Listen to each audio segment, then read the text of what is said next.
Hey everybody, it's time for another Cinefix Now Roundtable. We got stuck here in this room because of scheduling snafus and whatnot, but I did make a point to bring the roundtable in so that we're not liars. Can we put Paris behind you? No. Okay, fair enough. We could Maybe for like just every one time I cut to the wide shot, there'll be Paris behind me. That would be nice. Okay. On my this is shots, so can I romantic. have Shiba Inu puppies behind me? Yes. Perfect. So, as you can tell by all of this puppy conversation, it's kind of a slow news week.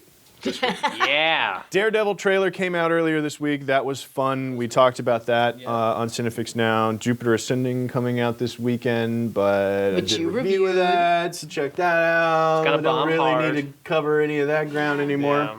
I read this thing about how they shot the chase sequence like 6 minutes at a time over the course of every day of the summer. And that is such a waste of everybody's time. Just wait until you see the movie to see how much of a waste of time that was. I actually am wondering though, and we don't have to talk about this show, but like, what is going to happen to the Wachowskis now? This is now like their Well, they third or have- fourth legitimate bomb They now. have Yeah. a TV show for Netflix. Yeah. Okay. Apparently they Working on filmed that a goes all live across the birth. globe. Did you read that? No. They filmed a live maybe- birth for this show. Oh, gross. Man. Which, having seen one, like, I don't need that. So it's Yeah. gonna be like the miracle of birth from the 70s, but it's gonna be like Bullet time miracle of life. No. God. That's gross. Let's it's crowning. Let's stop talking about this. Let's stop talking about this immediately. But what we are going to talk about today, since it is a slow news week, pulling out one of these sort of evergreen kind of topics is what they call it in the business. We were talking about movies that you like to rewatch, movies that you can watch over and over and over again, and like what makes a movie super rewatchable. I feel like there are some commonalities when it comes to generational things, but it's funny because I was trying to think of this stuff and like you can't just put like what you think the best movies are because like very few people are gonna put like Requiem for a Casablanca, Dream. Requiem for a Dream, Right. exactly. I get home and I just put on Requiem for a Dream for a Yeah. bit. You know, like while I'm making Just dinner. when I'm relaxing.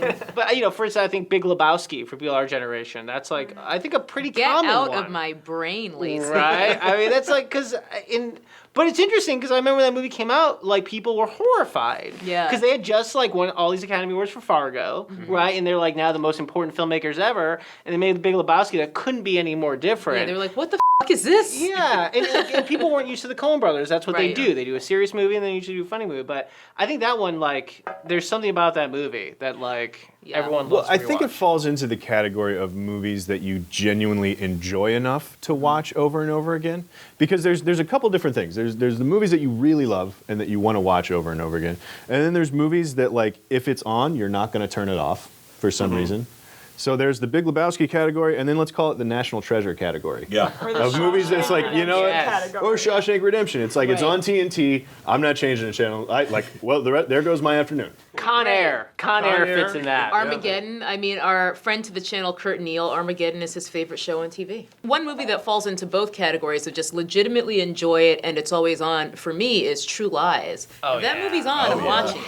Yeah. And I love it. And I get excited. I'm like, oh, True Lies is on. I'll take it even with the commercials. It's true though. True Lies is one of the closest things that Cameron ever made to like a family film, Mm. and it's like it's kind of like light and really fun, but made by like a masterful filmmaker that is Right. the best at everything he does. He's like the Right. Wolverine of directors. You know, every time that damn Mac 10 falls down the stairs like a killer slinky, takes everyone out in the room. I'm like, this is the best I've ever seen. It lives, and I think that might be something about like what makes a movie rewatchable, because it lives in this sort of range where there are stakes, but you don't ever consider that any main character is going to die. Like, you know, the bad guys are going to die at the end, but you know, like, Arnold's not going to die, Jamie Lee Curtis isn't going to die, like, Yeah. the daughter's going to be fine, everything's going to be fine, and there's going to be some silliness. How are they going to get out of this one? Right, feeling. and It's almost a series of vignettes. Yeah. Like when you Yeah. stop and break it down, just like little digestible. It's like, oh, this is the horse thing where he's gonna jump the Yeah. horse. Oh, this is I'll the just sit bridges through out this, part. and then it's Right. like you're hooked for the rest And then of even it. when he tries to jump with the horse, like he's like thinking he's gonna jump from the top of one hotel to the other off on the horse, and you're like, what? No, come on.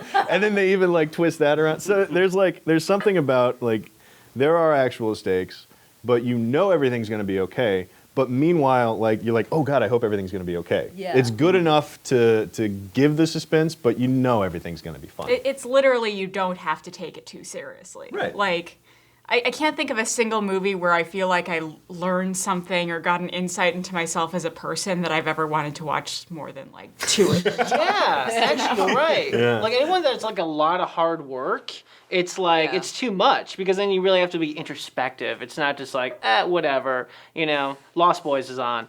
But you see the early precursor of the bat nipples in Lost Boys because he's Joel Schumacher is an expert at like trolling the audience. You don't even realize he's doing it. But like Lost Boys, I remember watching Lost Boys as an adult. As a kid, I was like, Lost Boys is the greatest thing ever. It's all Right. these cool vampires. They can stay up all night and they can fly and do whatever they want. I want to do that Yeah, stuff. Yeah. exactly. And then there's these like They've got vampire cool earrings. And even the vampire killers, they work in a comic store. They probably own it. Who knows? There's never any adults in this movie at all. And it's got both Corys. What more Yeah. can you want? 2 Corys and a Kiefer. I don't know what else you want. I'll see your 2 Corys and I'll raise raise you a you a Kiefer. It's a Kiefer. video I didn't want to watch. 2 Corys, 1 Kiefer. Oh man! But it's funny because you watch it again now, and there's a scene with Corey Haim, and his dad's got the creepy owls, and he puts it in his closet, and he closes the door, and there's like a hunky dude poster on the door. You watch it as an adult, you're like, why does he have that poster in his room? Like, what is Joel Schumacher supposed to be saying? And it's so quick. And I'm just Yeah. like, Joel Schumacher is like, it's the bad that Lost Boys is a really gay movie. Oh yeah, that it completely is. But we I didn't know that when we were That's 8. the thing. I think it Yeah. was lost on almost the entire audience because it also had a lot of like weird horror elements to it. So Yeah. So we got the Lost Boys, super rewatchable. What's maybe the movie that you've watched the most? Probably Lebowski, just Yeah. going back. Either that or Half Baked, because those are legitimately like my 2 favorite movies. And Half Baked is on often.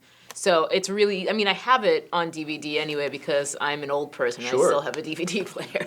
there was a month in college that I watched Half Baked every day. I fucking love that movie. Every It's a day. great It is movie. one of the Yeah. funniest movies I've ever. And when you watch it now, there are so many insanely famous people Yeah. that were not famous at the time. John It's unreal. Stewart is there. Oh It's- yeah. That was like the last time Yeah. he was an actor. Yeah. I have to go like more 80s because I think to have a movie like that, you have to have a real familiarity with it. So it's like a lot of the newer movies don't get that constant replay on cable or whatever, so they don't really jump from like, oh, I kind of have to sit and pay attention to this. So like I have to go like Ghostbusters or like Die Hard, things that just like have just been there Yeah. since essentially the beginning of my existence. Terminator 2. Ghostbusters. Yeah, but I Yeah. would even put Terminator 2 behind like what were we just talking about? True Lies. True Lies. Like it's I don't think it's as I think the rewatchable. non-R-rated Yeah. Arnold things are a little bit more like, I'm cooking dinner or something.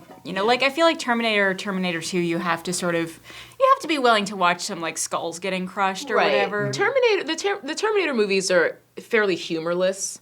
And I think that's the key distinction that makes them just a hair less rewatchable. I mean, I will watch it if it's on because I'm like, oh shit, Terminator's on. I want to Yeah. watch this. But like, it's not that kind of thing where like if you're just like Swiffering your living room, you're gonna have it on. You know what I mean? The first Terminator, definitely not. Terminator 2, way more fun Yeah. than the Yeah, first absolutely. Terminator.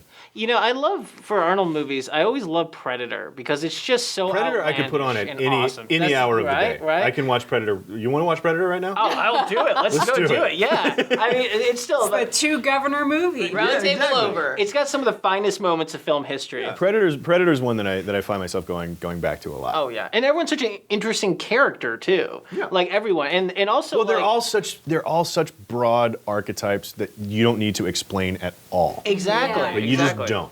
There's quiet Native American. There's jackass with the tobacco. There's like nerdy Shane Black telling Yeah. the dirty jokes With the Like, it's comic just- book. Yeah, exactly. You got Jesse Body Ventura They're with the so Gatling gun. so broadly drawn that you don't have to think about it.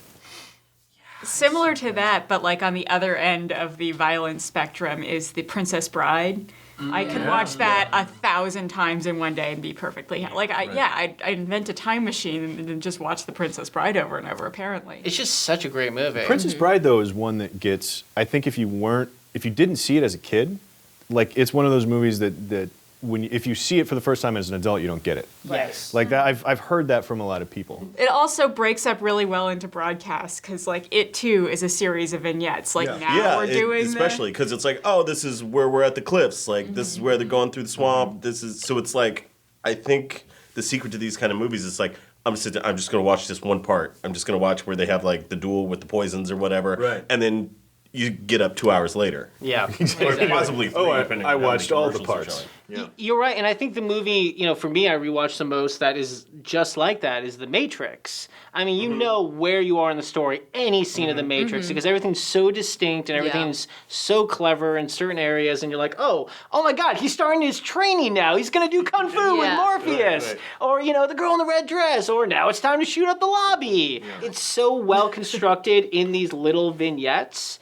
And you know what's coming, and you're excited about what's coming up next. And it's just like, that's great. And it's not because it's like the best story ever. It's just so exciting, but not in a dull 2-hour Michael Bay action montage that you can't even tell what's going on. Yeah, where it just becomes exhausting. Yeah. Like if you go back and look at The Rock, I think The Rock has a lot of those digestible sections in it. They're like certain goals. There's the, well, now we got to get, like Sean Connery is loose in San Francisco, and there's that car chase, and then there's like they got to get there under the water, and then they got, so there's like, it's video game-like in a lot of ways, in terms of like there's different levels, and then we're done. So like The Rock is built like that pretty well. Bad Boys 2, somewhere between The Rock and Bad Boys 2, he lost his shit, I think. Because Bad Boys 2 is a lot of fun, but man, is it exhausting. It is so exhausting. But you're right, though. There are those little, once again, though, Bad Boys 2 has, like, this insane action scene and then, like, a fairly humorous sort of comedy bit. And I think it's less of a movie than the first one, but if it's on TV, I'm more likely to watch it because I feel like the first one I have to kind of, like, get into the story. And the second one, it's like, it's a cartoon. It's just a Yeah, it's like violent there's going to be cartoon. a fucking boat swinging But I around think- behind. I don't think that's a very rewatchable movie though, because like it's set piece after set piece after set piece, but the way that they're strung together, I could give a shit about, and so like I never go back to that movie. Like I just don't. I just like I have fond memories of being in the theater going like they're going to Cuba now. Right. Okay.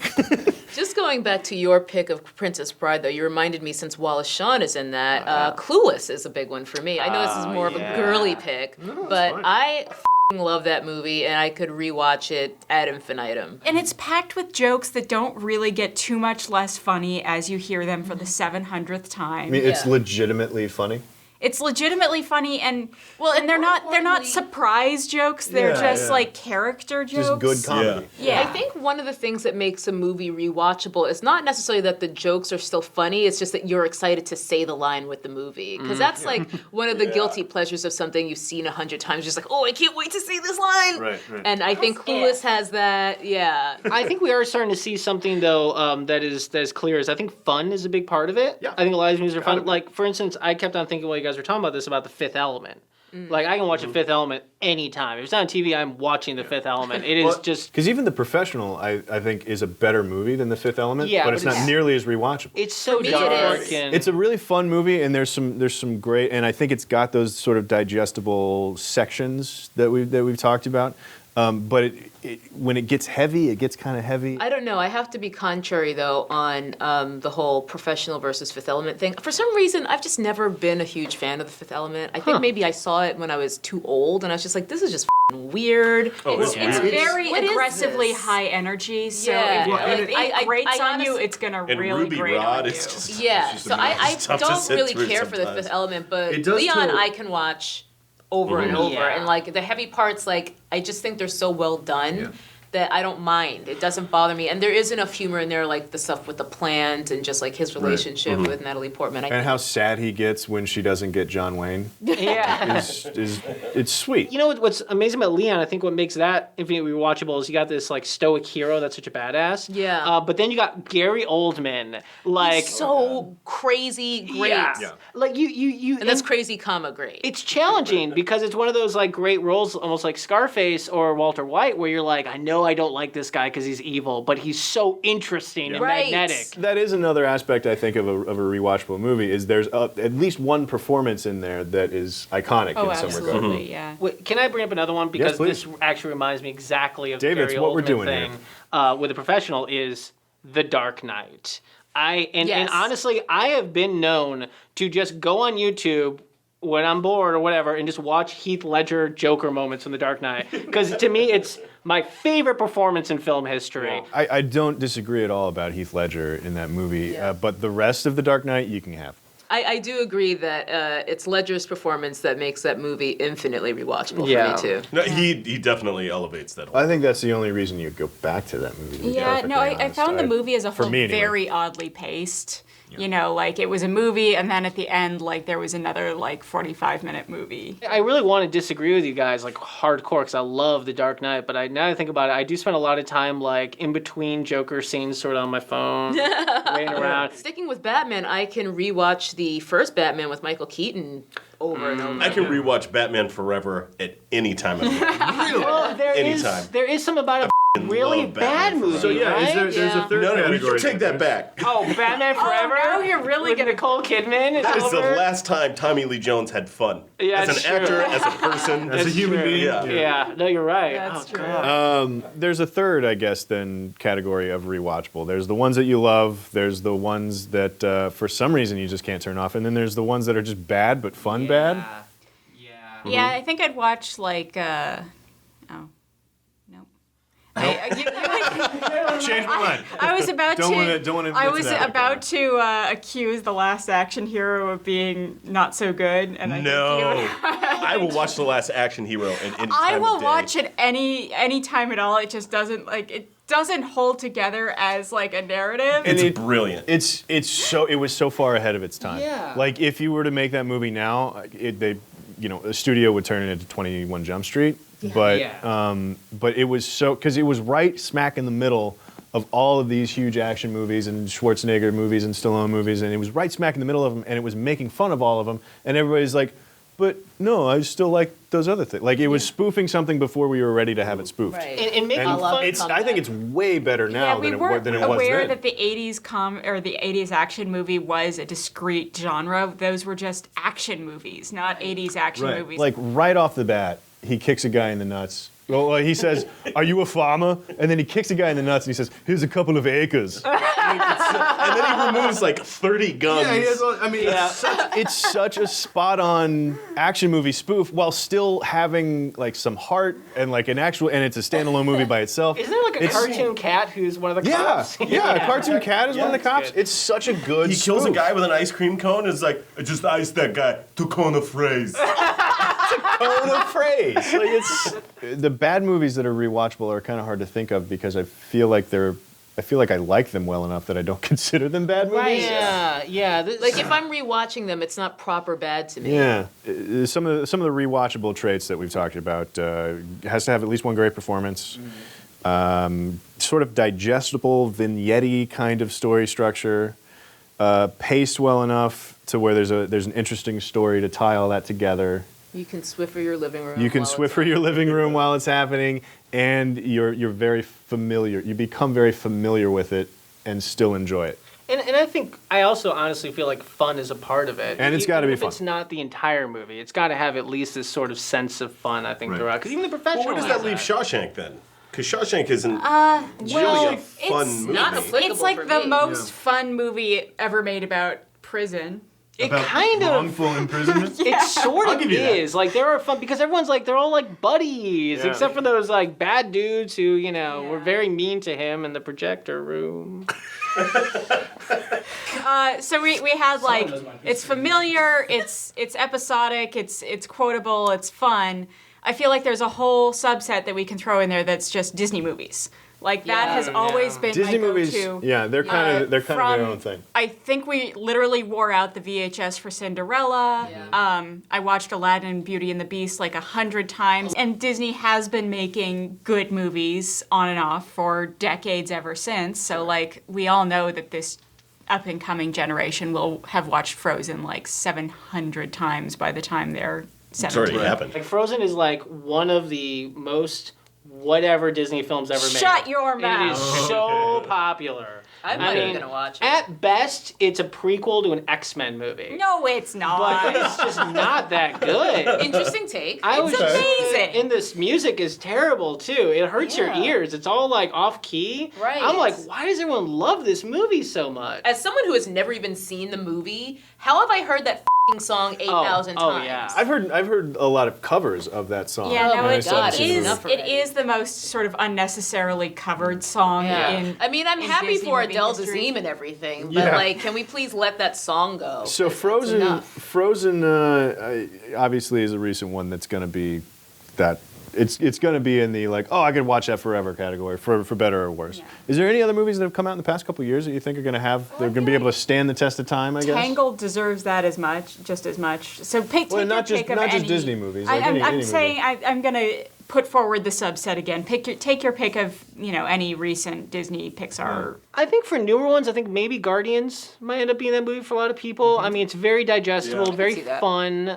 Vignette-y. It's pretty much got everything that we already said. a lot Yeah, to pay Yeah. attention to. everyone's Right. very likable. Right. Yeah, I think that could definitely be one of these. And I would sit down and watch Guardians of the Galaxy probably twice before I would watch The Last Captain America. Even though I Yeah. love The Last Captain America, but I It's don't more like feel yeah. I don't need to go back to it. As Marvel continues to get their universe more sort of like intertwined, like it's going to be harder to watch individual movies over and over again because they're going to be sort of in context of other things that are happening. And Guardians doesn't have that problem. Maybe Fast Five if we're going new too, because that's very Yeah. vignette-y. It's very fun. It's the least dark of all of them. And that would Yeah. fall into a not properly good movie. Yeah, and frankly, you But don't it really. totally has those chunks because it's like, this is the part where they steal the safe. This is the part where they go to Rio. This is the Yeah. part where. Well, and looking back at the franchise as a whole, I think that's going to be the high watermark. Oh, for sure. And just not only that, but I honestly don't really have to know that much about the characters. I mean, it's pretty clear what's going on in this movie. characters? Yeah, exactly. if there is a story, it's not that hard to follow. I think that's also frankly part of it too. Isn't So it? superhero movies, action movies, Disney movies, those all pretty much have the best chance to be. Yeah. Well, it seems like there's some romantic comedies kind Romantic of popping comedies up. pop up there too. Would like you rewatch like Neighbors of 24 times or? No. Yeah, not really. No. Now, let me ask a question real quick. Now, this might just be a generational thing. I know for a time I couldn't stop watching like early Quentin Tarantino movies, like Dogs, Pulp, and First Kill Bill. I watch over and over again, and I don't know if that is for everybody. If that's just my. I think they're transitioning into becoming sort of modern classics Yeah. in a way. I would absolutely say Pulp Fiction at the least falls into that Yeah. modern Yeah. classic. Pulp Fiction. distinction. I haven't been a fan of Tarantino's work since Pulp Fiction really at all. But I still go back and watch Pulp Fiction again. I still really like Pulp Fiction. I like every movie he's made except for. I felt lukewarm about Jackie Brown, but I feel like if I watch it again now, Yeah. I'd like it more. Or I like something half about of them. I'm not a- Like half of each movie. Yeah. Exactly. That's how I feel Yeah. about Django, for sure. It's just Like like, half of Inglourious Bastards was fantastic. Yeah. Okay, so we got light, not heavy, Yeah. light. or Gotta have light-ish. some. Gotta have. light moments. It's got to be fun. Let's put it Yeah. that way. It's got to be fun. You got to have some vignette sort of pacing with the story that ties it all together. One good performance, or be a Disney movie. And then you got yourself a rewatchable movie. Because nobody Performances rewatches in Mulan. Disney. Nobody's gonna rewatch. Nobody I- rewatches Hunchback of Notre Dame. These are all just things. These are all just things Well, that give you a good here's the shot at thing, being a is very I- rewatchable movie. Mulan, there are 4 songs, they're all up front. That I feel like is the death knell of Mulan, is that like it doesn't have the episodic thing where like didn't pace their songs well they enough. don't Okay. break up the narrative with song, and I feel like songs are the equivalent of the quotability of Clueless. Like And Vignette. But Mulan is the most The action badass sequences. of all Disney okay, characters. I have like, without a rewatched doubt. Mulan 10 or 11 times. Yeah, every So- every other Disney character like Be the Mulan runs expert. away from their responsibility until the very end, and Mulan just charged the into that war. That's why she got all the songs out of the way, and then she's Yeah. gonna go kick ass. Fight I get time. it. I understand. Nah. Front load the bullshit. Get it out of Front the load the way. bullshit and then get to the ass kicking. All right, well, let us know what you think about rewatchable movies. What is it that makes movies super rewatchable, and what is your favorite super rewatchable movie? Let us know in the comments down below. Come back next time for more movie news on Cinefigs Now, and we're going to keep talking for a little bit while we bring the music up, and then we'll wrap all this up. You know, Rabble. I meant to say Rabble, Rocky rabble. 3, not Rocky 4. Yeah. Rocky Oh, that's even 3 worse. is Rocky Rocky 4, 4. there's at least a reason to talk about Rocky 4 No, because it's it's Clubber Lane, bro. okay. Oh god, and Apollo becomes Ivan his Drago, teacher. way because- more iconic than because- Clubber Lang. I don't know why. Why did Apollo Creed never bother to become a heavyweight boxer again? He just gave up. It was like, I'm gonna train you, Rocky. I mean, boxers, they ain't no old timers league for boxing. Thank you, Pulp Fiction. Did you see but Rocky then they 6?